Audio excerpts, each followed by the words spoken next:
السلام عليكم ورحمة الله وبركاته. إن الحمد لله نحمده ونستعينه ونستغفره ونعوذ بالله من شرور أنفسنا ومن سيئات أعمالنا.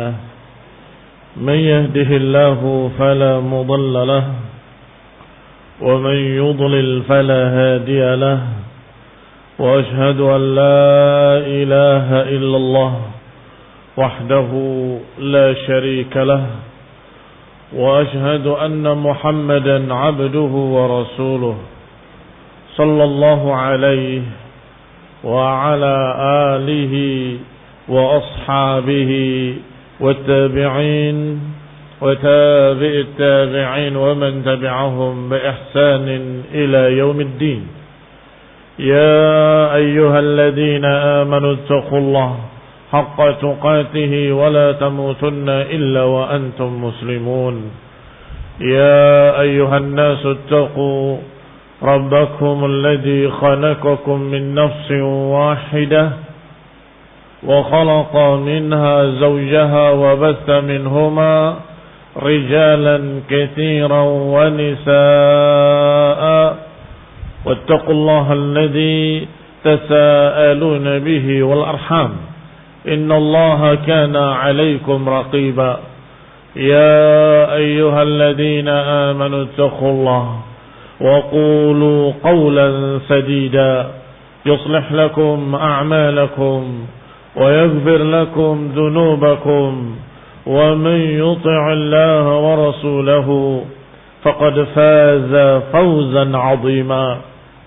أما بعد فإن خير الحديث كتاب الله وخير الهدي هدي محمد صلى الله عليه وعلى آله وسلم.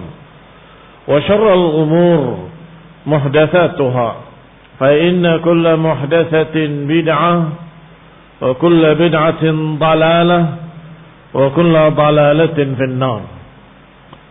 Ikhwani fi din, a'azzakumullah, kaum muslimin rahimani wa rahimakumullah. Kita lanjutkan kajian kitab Iqtida' Shiratal Mustaqim fi mukhalafati ashabil jahim.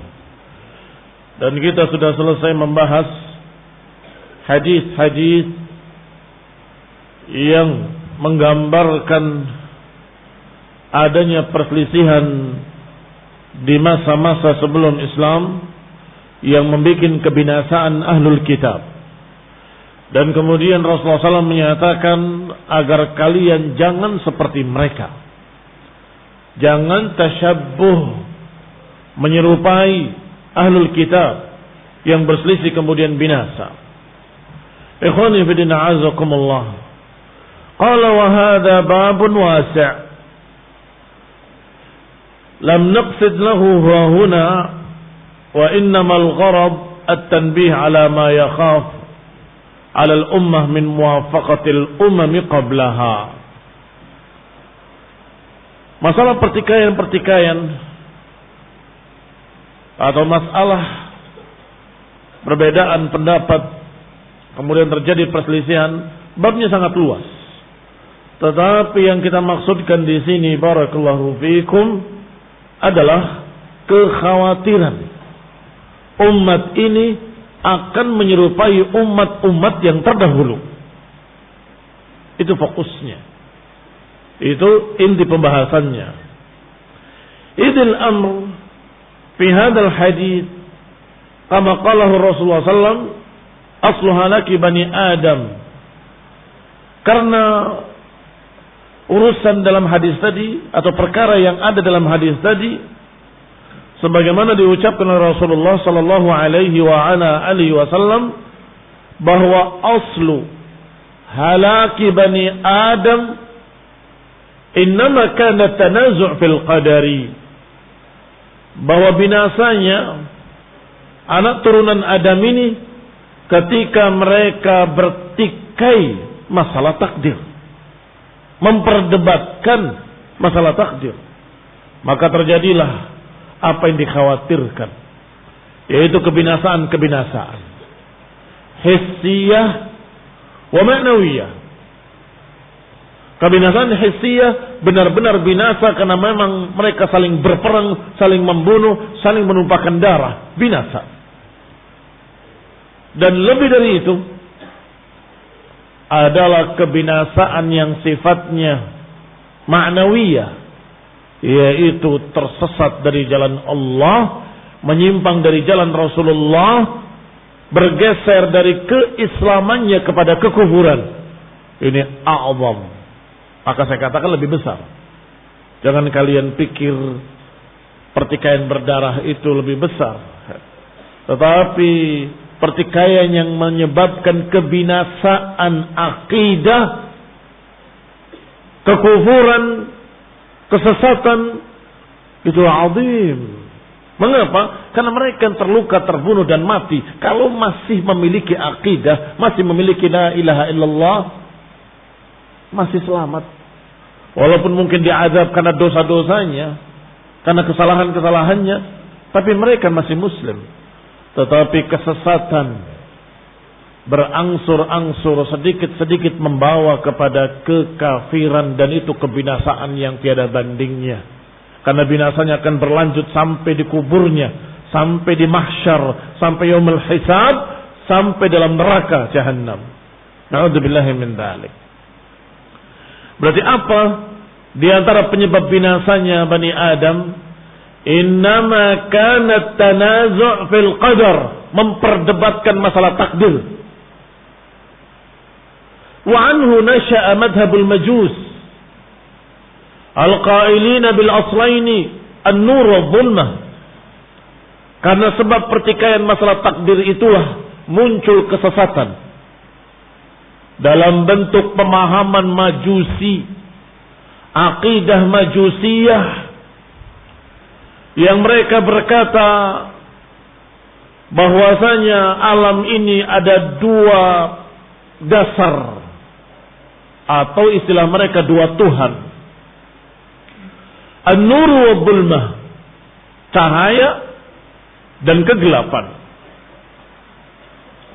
Disebutkan di sini dalam footnote-nya tentang majusi, bahwa majusi disebutkan dalam asar-asar atau julukan majusu hadhil ummah, majusnya umat ini. Kalau majusi yang asli, bukan Islam, agama Persia, mereka menyembah api dan menyembah cahaya. Apa saja yang terang, bercahaya, api dan sejenisnya, maka mereka akan sembah sebagai Tuhan, karena dari sanalah katanya akan datang kebaikan-kebaikan. Dan mereka takut dari kegelapan dan menganggapnya sebagai Tuhan gelap. Mereka berlindung, mereka memohon, mereka berkata kepada kegelapan, jangan timpakan pada kami kejelekan-kejelekan. Jadi mereka menganggap kebaikan-kebaikan diciptakan oleh Tuhan terang, kebaikan-kebaikan diciptakan oleh Tuhan terang, dan kejelekan-kejelekan diciptakan oleh Tuhan gelap. Ikhwani fid din, a'azakumullah. Dengan perdebatan masalah takdir biasanya akan muncul orang yang berpendapat bahwa Allah tidak menciptakan kejelekan. Allah tidak menciptakan kejelekan. Astagfirullah. Berarti yang menciptakan kejelekan siapa? Ailahum ma'allah. Apa ada Tuhan lain selain Allah? Ini bahaya. Enggak mungkin. Allah tidak menakdirkan kejelekan. Allah tidak menciptakan kejelekan. Lalu lantas siapa yang menciptakan kejelekan? Ya bisa dari manusia, bisa setan. Berarti Allah Subhanahu wa taala menciptakan kebaikan, setan menciptakan kejelekan. Dua-duanya pencipta. Ini mengerikan sekali, barakallahu fiikum. Dengan apa munculnya pemikiran seperti itu? Sebabnya adalah tanazu' fil qadari. Wa anhu nasha'a madhabul majus al-qailina bil aslaini an-nur wa dhulmah. Dari sanalah muncul majusi, yaitu madhab yang menganggap ada dua asal, cahaya dan kegelapan. Dan juga ada muncul madhabus sabi'ah. Was-sabi'ah fil lughati alladhi yatruk dinahu ila dinin akhar. Was-sabi'ah qaumun ya'budun al-kawakib. Sabi'ah adalah agama yang menyembah bintang-bintang. Tetapi kalimat sabi'ah akhirnya dipakai untuk siapapun yang meninggalkan agamanya, berpindah kepada agama lain, dikatakan sabi'. Artinya muncul kemurtadan, madhabus sabi'ah. Mereka ya'budun al-kawakib wal malaikah. Mereka menyembah bintang-bintang, mereka menyembah malaikat-malaikat.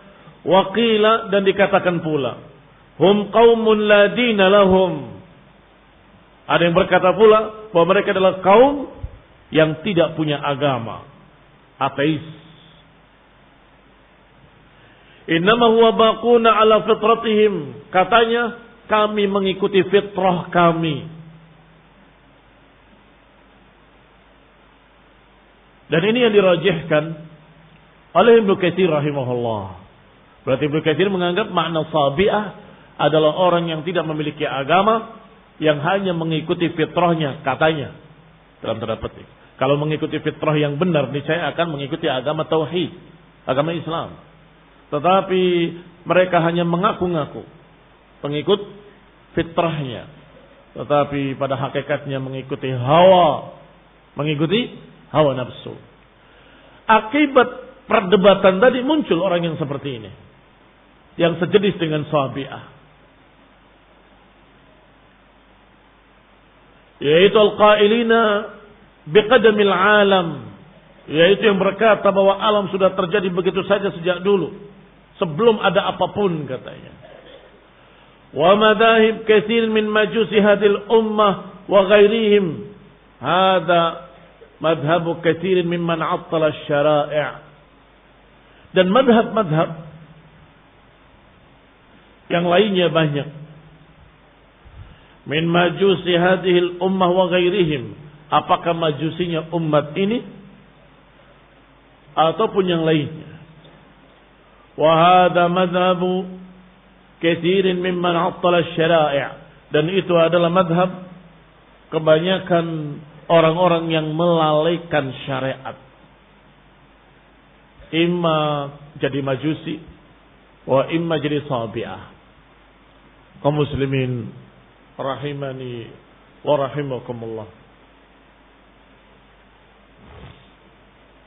Karena adanya di tengah-tengah umat yang mengaku kaum muslimin, akhirnya diistilahkan dengan majusu hadhil ummah, majusinya umat ini.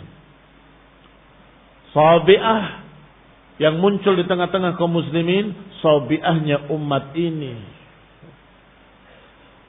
Saya tanya, adakah orang yang menyatakan bahwasanya kejelekan-kejelekan tidak diciptakan oleh Allah? Allah tidak menciptakan kejelekan. Kalau dikatakan ada, itulah majusinya umat ini. Secara zahir mengaku muslimin, tapi pikirannya pikiran majusi. Yang kedua, adakah orang yang menyatakan tidak perlu semua aturan-aturan ini? Kita lihat saja apa yang kita rasa baik, kita kerjakan. Apa yang kita rasa jelek, kita tinggalkan. Ada, itulah sabi'ahnya umat ini.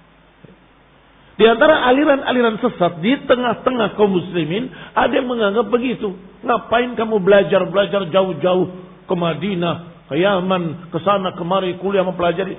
Tak perlu. Cukup dengan hati. Ikhwan ibn a'azakumullah, kaum muslimin rahimani wa rahimakumullah. Akhirnya mereka hanya berkata dari perasaannya, dari hawa nafsunya, dari katanya fitrahnya, bahwa terbetik di benakku satu kebaikan. Hadatsani nafsi an rabbi, katanya. Aku dapat dari Rabbku, tiba-tiba terbetik di hatiku. Ikhwan ibn a'azakumullah, persis seperti sabi'ah.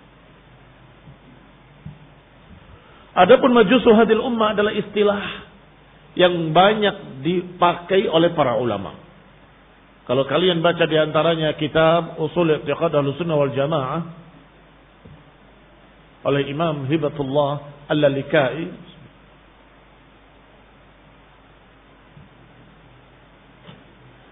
di sana ada bab khusus tentang masalah majusi umat ini. Dibawakan dalil-dalil, dibawakan ayat-ayat Dibawakan asar-asar tentang mereka Majusi. Kemudian disesuaikan, dicocokkan dengan apa yang diyakini oleh Qadariyah.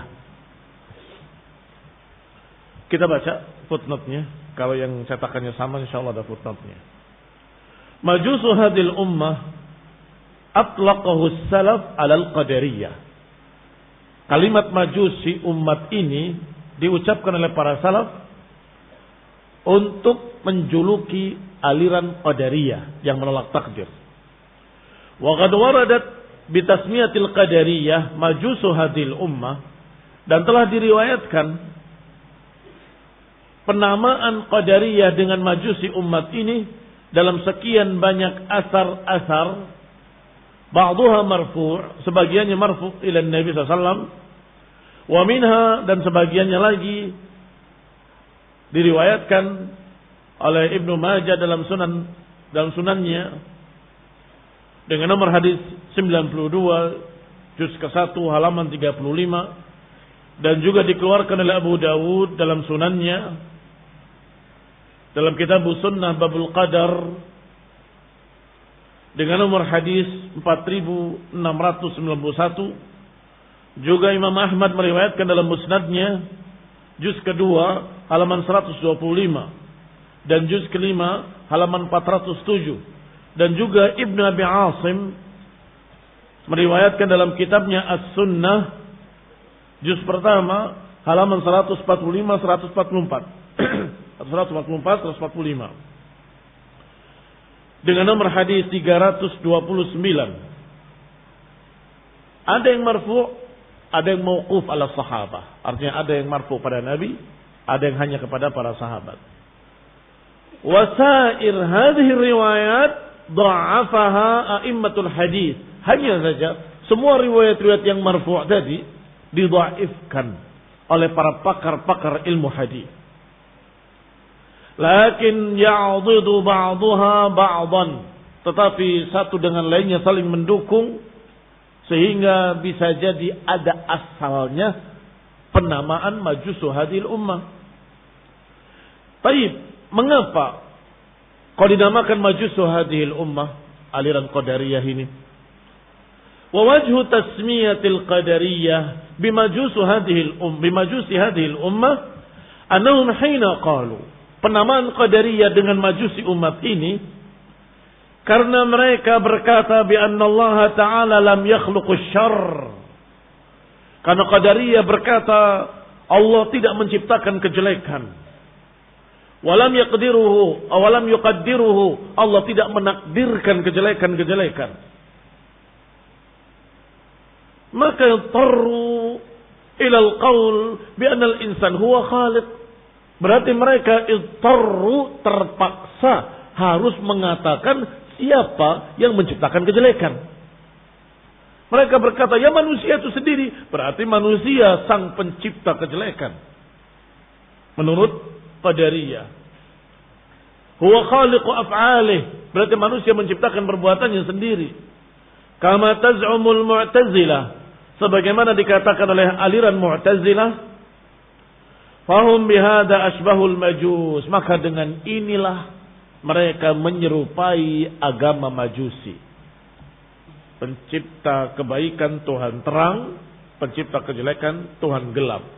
Kemudian Qadariyah berkata pencipta kebaikan Allah sebagai Tuhan terangnya, dan pencipta kejelekan manusia Tuhan gelap. Atau sebagian mereka menganggapnya itu dari syaitan, maka syaitanlah Tuhan gelapnya menurut mereka. Fa'ashbahu al-majusa bal taba'uhum biqaulihim. Bahkan mereka ikuti lagi dengan ucapan berikutnya. Annallaha ilahul khairi wan nuri. Kata mereka Qadariyah, Allah lah Tuhan kebaikan. Allah lah pencipta kebaikan. Allah lah ya cahaya yang menciptakan kebaikan-kebaikan. Tambah mirip lagi. Karena Majusi berkata, Tuhan teranglah yang menciptakan kebaikan-kebaikan. Wa syarra wa dhulmah laha khaliqun akhar. Kata mereka, adapun kegelapan kejelekan-kejelekan, maka ada pencipta lainnya.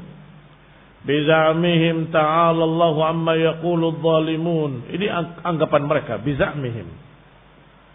Maha tinggi Allah, maha suci Allah dari apa yang diucapkan oleh orang-orang zalim itu. Maha tinggi Allah uluwan kabira, maha tinggi Allah setinggi-tingginya. Lihatlah, silahkan merujuk kepada kitab Al-Farq Bainal Firaq, halaman 94 dan 95. Al-Farq Bainal Firaq adalah kitab tentang aliran-aliran dan firqah-firqah sesat. Dan lihat pula Majmu' Fatawa Ibn Taimiyah juz ke-8 halaman 258 sampai 261. Fa innal qauma tanaza'u fi 'illatin fa'ilah.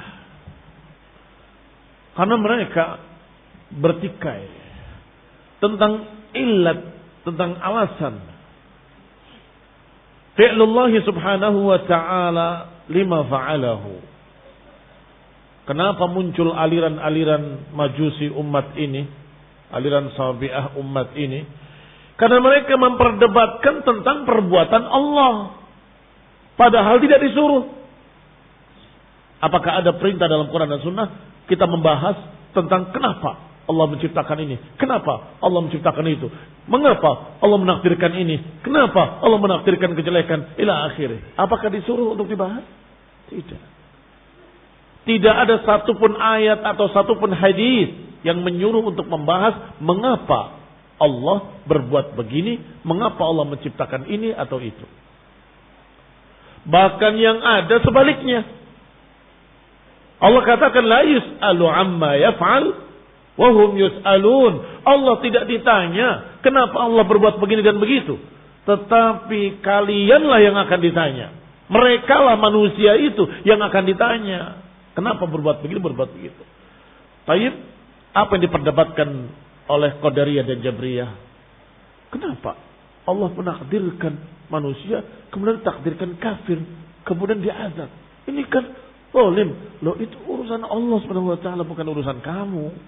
Kenapa yang ditakdirkan mendapat hidayah? Kenapa yang itu tidak ditakdirkan mendapatkan hidayah, malah ditakdirkan sesat? Ya urusan Allah, bukan urusan kamu. Allah yang maha tahu, maha hikmah, maha adil. Kamu orang-orang yang gak mengerti apa-apa, gak usah menghakimi Allah Subhanahu wa taala. Akibat dari menghakimi Allah, kenapa muncul kesimpulan berarti ini bukan Allah yang menakdirkan. Lah siapa? Mulai ngaco, mulai ngawur, mulai kufur. Kalau bukan Allah berarti ada Tuhan lain yang menciptakan dan menakdirkannya. Dan ini bahaya. Barakallahu fikum. Berarti apa awal sebabnya? Fa innal qauma tanaza'u fi illatin aw illati fi'lillahi subhanahu wa ta'ala lima fa'alahu.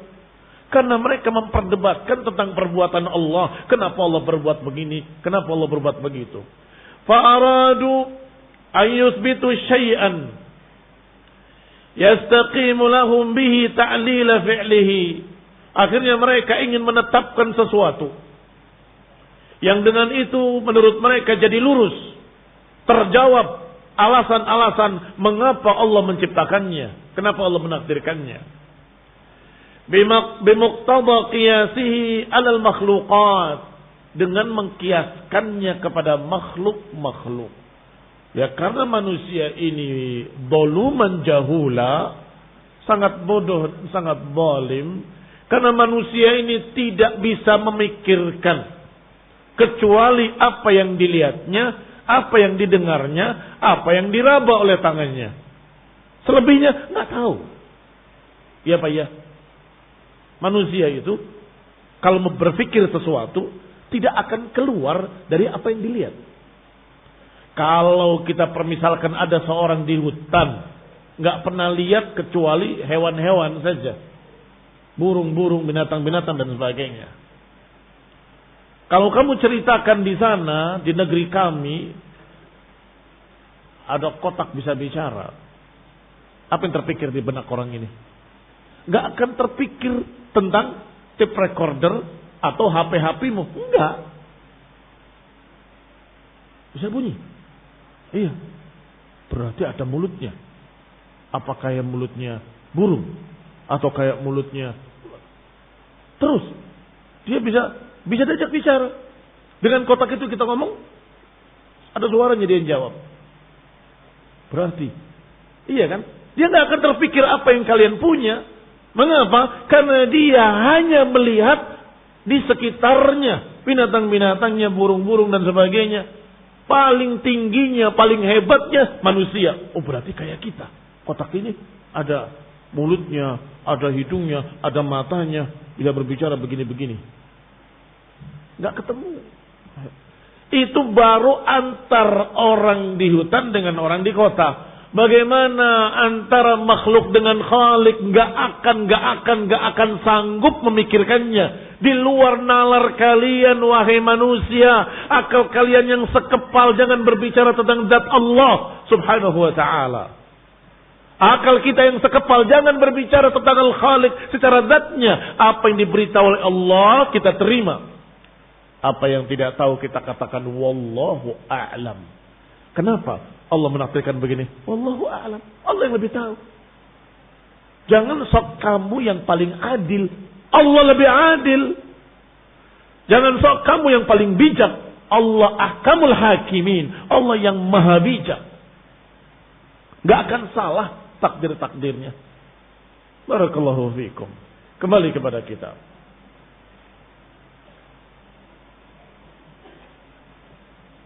Bimuqtada qiyasihi alal makhluqat. Akhirnya manusia tadi karena berpikir sendiri, akhirnya dikiaskan dengan makhluk yang dilihat oleh matanya, yang didengar oleh telinganya. Fawaqa'u fi ghayatid dalal. Akhirnya jatuhlah mereka dalam puncak kesesatan. Yang satu berkata berarti tidak ada takdir sama sekali. Yang baik maupun yang jelek. Yang satu menyatakan nggak bisa. Kalau yang baik-baik, wajarlah Allah yang menciptakan. Tapi yang jelek-jelek bisa jadi ada sesuatu lain yang menciptakannya. Bukan Tuhan kita yang maha suci, yang maha tinggi, yang maha baik ila akhirnya. Imma bi anna fi'lahu ma zala laziman lahu, wa imma bi anna al-fa'il ithnan, wa imma bi annahu yaf'alul ba'd wal khalq yaf'aluna al-ba'd. Akhirnya mereka menjawab dengan kias-kias akli, dengan mengkiaskan apa yang mereka lihat dari makhluk-makhluk. Akhirnya mereka imam menjawab dengan bi anna fi'lahu ma zala laziman lahu, bahwa fi'ilnya masih terus berkait dengannya, azali. Wa imma bi annal fa'il itsnan, atau pelakunya ada dua. Wa imma bi annahu yaf'al ba'd, atau bisa jadi dia menciptakan sebagian dan makhluk-makhluk menciptakan sebagian yang lainnya. Wa imma bi anna ma fa'alahu lam ya'mur bi khilafihi, atau yang lebih mengerikan atau tidak kalah mengerikannya, menganggap apa yang dikerjakannya bukan perintah yang seharusnya. Lam ya'mur bi khilafihi. Na'udzubillah. Mereka kaum Yahudi menganggap bahwasanya ada malaikat yang membelot. Diperintahkan oleh Allah begini, dilaksanakan yang lain. Jadi Allah tidak menakdirkan. Allah menyuruh lain, tapi dikerjakan lain. Jadi Allah tidak menakdirkan, tetapi ada yang lain yang menakdirkan. Ini ikhwan ibn a'azakumullah, kekufuran-kekufuran mereka. Wa man amara bihi lam yaqdir khilafahu, bahwa apa yang Allah suruh tidak mungkin Allah menakdirkan yang lainnya. Apa yang Allah takdirkan enggak mungkin Allah menyuruh selain itu. Karena sudah takdirkan harus sesuai menurut mereka. Harus sesuai antara penciptaan dan takdir. Demikian pula sebaliknya, apa yang tidak ditakdirkan Enggak mungkin disuruh. Wadzalika hina 'aradu baina fi'lihi wa amrihi. Dan ini ketika mereka memperdebatkan antara perintah dan takdir. Katanya Allah melarang kufur. Kenapa Allah menakdirkan kekufuran? Ini pertentangan. Tak mungkin. Itu karena kebodohan mereka. Qala barakallahu fikum wa aqarru wa dhalika hina 'aradu baina fi'lihi wa amrihi. Yang demikian ketika mereka mempertentangkan antara takdir dengan syariat. Hatta aqarra fariqun bil qadari wa kadzabu bil amri. Sehingga yang satu menetapkan takdir tetapi mendustakan syariat. Pokoknya kita ditakdirkan. Syariat gak penting. Mengapa? Gak akan ngaruh. Karena kita sudah ditakdirkan. Percuma syariat. Berarti aqarru bil qadari wa kadzabu bil amr. Atau sebaliknya, aqarru fariqun bil amr atau aqarra fariqun bil amr wa kadzabu bil qadar. Yang satu malah sebaliknya. Syariat yang dipegang, takdir yang ditolak. Syariat yang kita pegang, takdir enggak ada. Wa kadzabu bil qadar. Akhirnya mendustakan takdir. Hina taqadu jami'an anna ijtima'ahuma muhal. Ketika kedua kelompok tadi menganggap bahwa dua perkara ini bertentangan. Adapun Ahlus Sunnah tidak menganggap bertentangan. Para sahabat, para tabi'in, para tabi'it tabi'in dan para imam-imam Ahlus Sunnah dan para pengikut mereka, enggak ada yang menganggap bertentangan antara takdir dengan syariat. Takdir urusan Allah. Allah menakdirkan sekehendaknya dengan keadilannya, dengan hikmahnya. Sedangkan syariat adalah apa yang harus kita jalani. Maka kerjakanlah. Kalau ternyata upayamu gagal, berarti itu memang sudah ditakdirkan oleh Allah dan kita akan yakin berarti inilah takdir. Kalau apa yang kita kerjakan dan kita upayakan berhasil, berarti taufik, kecocokan dengan takdir Allah. Dan itulah yang kita minta, ya Allah, nas'aluka at-taufiq. Nas'aluka at-taufiq. Aku meminta taufik. Apa yang kita inginkan, Allah juga inginkan, maka terjadi. Kita berharap bersungguh-sungguh untuk bisa mewujudkan sesuatu yang baik. Kita tegakkan, kita ta'awun, kita dukung-mendukung. Ternyata berhasil. Berarti Allah memberikan taufik. Barakallahu fikum. Dengan demikian, karena mereka menganggap bertentangan antara keduanya, maka yang satu menerima syariat, menolak takdir. Yang satu lagi sebaliknya, menerima takdir dan menolak syariat. Kita sudah ditakdirkan, maka tidak perlu syariat. Loh, kita nggak perlu. Yang sholat karena takdir, yang nggak sholat juga karena takdir. Nggak ada yang salah, nggak ada yang, semuanya taat. Aliran apa itu? Jabriyah. Sama dengan apa? Sabi'ah. Tidak perlu pakai syariat sama sekali. Wa kullun minhuma mubtilun bitakdzib. Akhirnya kedua-duanya membatalkan agama dengan pendustaan. Wa kullun minhuma mubtilun bitakdzibi bima sadaqa bil akhar. Maka yang satu mendustakan apa yang diyakini oleh yang lain. Yang ini menolak takdir, yang ini menolak syariat. Akhirnya yang ini bertentangan dengan ini, yang ini bertentangan dengan yang ini. Apa jadinya? Tidak pernah berhenti bertikai. Tidak pernah berhenti bertikai selama-lamanya.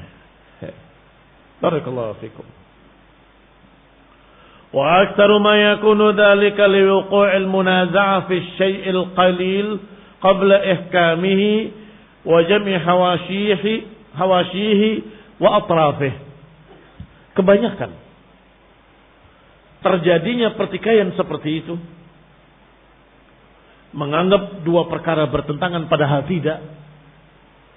Kebanyakan terjadi liwuqu'il munaza'ah, terjadinya pertikaian fi syai'il qalil, pada perkara yang sedikit. Maksudnya sedikit ilmu yang dipahaminya. Qabla ihkamihi, sebelum memahaminya dengan benar.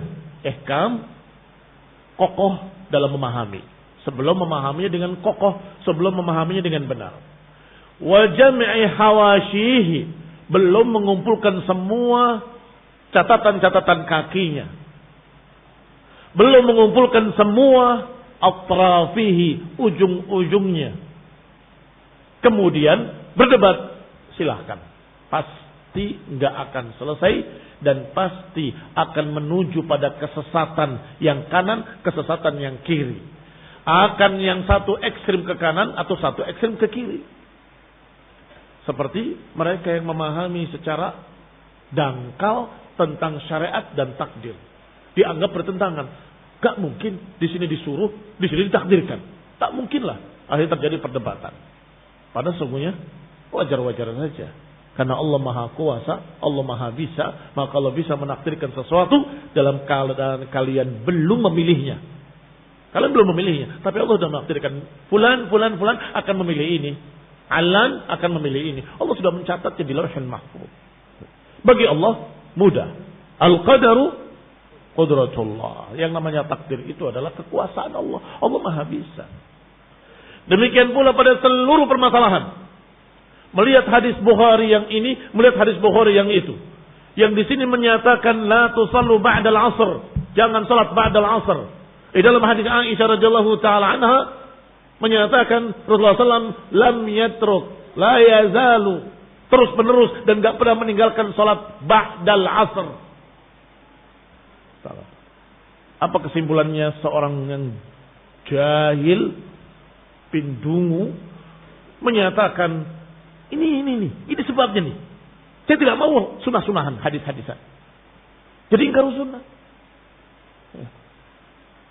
Kenapa enggak didudukkan riwayatnya? Kemudian didudukkan asar-asar mengenainya. Terus apa kata Aisyah dalam hadis-hadis lainnya? Apa kata Nabi dalam hadis-hadis lainnya? Dikumpulkan sekian banyak hadis. Akan semakin jelas. Bahwa itu tidak bertentangan sama sekali. Ini Bukhari. Ini nih yang saya nggak suka. Inilah yang saya nggak suka terhadap hadis. Tidak suka terhadap hadis. Ikhwani fillah, a'azakumullah. Jahil tapi sombong. Tidak ada bahannya, nggak ada modalnya untuk sombong. Orang yang punya ilmu sombong saja dosa besar. Apalagi bodoh sombong. Saya nggak suka yang begini. Makanya saya malas belajar hadis, nggak mau. Ikhwan fillah, a'azakumullah, kaum muslimin rahimani wa rahimakumullah.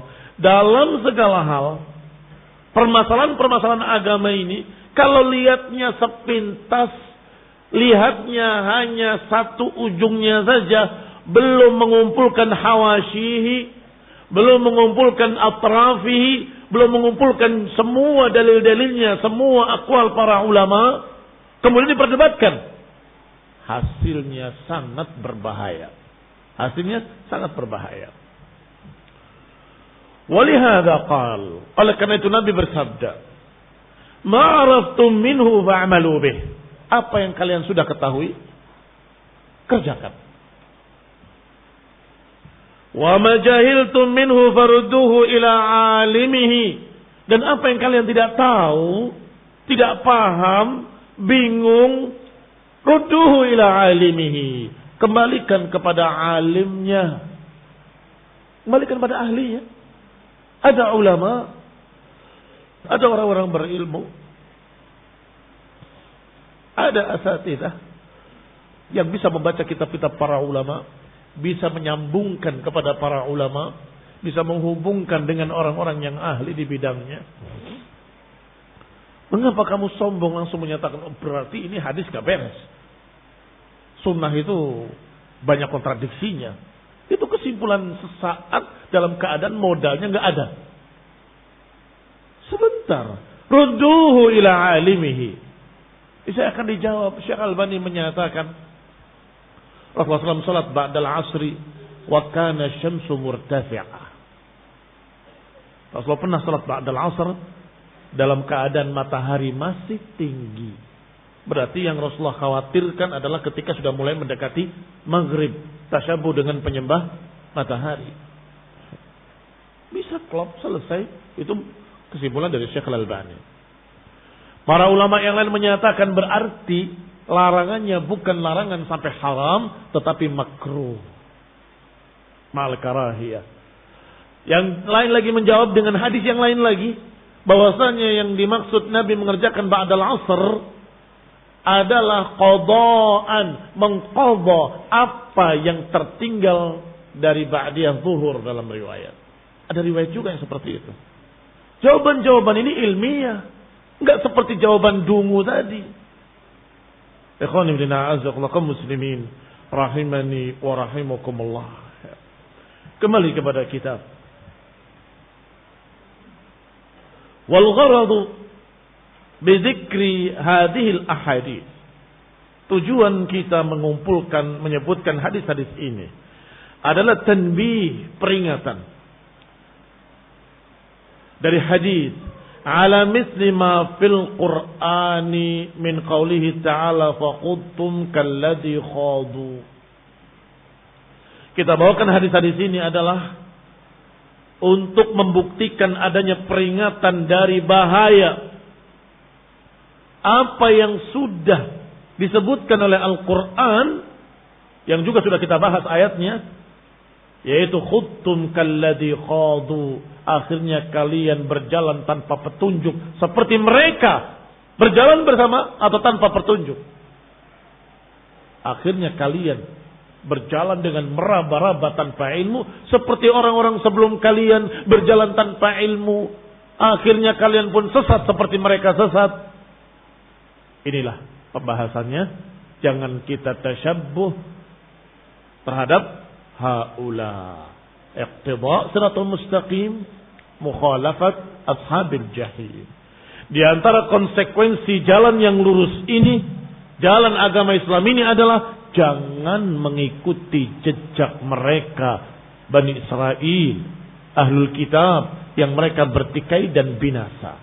Maka kalian pun jangan bertikai yang kemudian binasa, na'udzubillahi min dzalik. Fahadha al-gharad wallahu ta'ala a'lam. Wa sallallahu ala Muhammadin wa ala alihi wa ashabihi wa sallama tasliman katsira. Subhanaka wa bihamdik asyhadu an la ilaha illa anta astaghfiruka wa atubu ilaik. Wassalamu alaikum warahmatullahi wabarakatuh.